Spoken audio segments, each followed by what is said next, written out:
How about the process of bringing intuition into this process?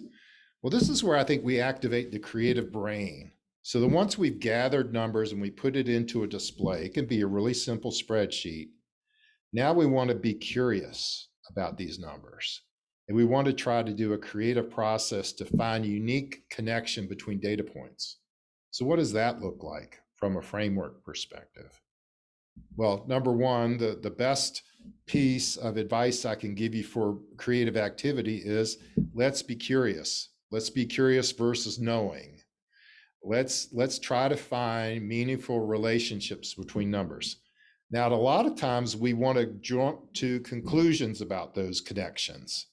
And so the second key here is to have a sense of detachment, that we're going to look at those relationships and to state them in the form of a sentence without a conclusion, without even an evaluation of whether this is a good or bad thing. So hard to do by yourself. That's why I suggest doing it in some sort of community. Third, this is a key part of the creative process, is loyalty.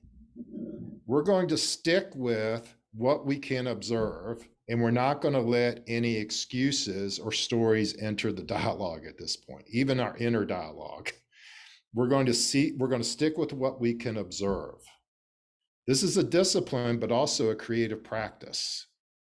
And then finally, as we go through this process, we're going to invoke creativity of saying, it might be helpful for me to start tracking something that I'm not doing today.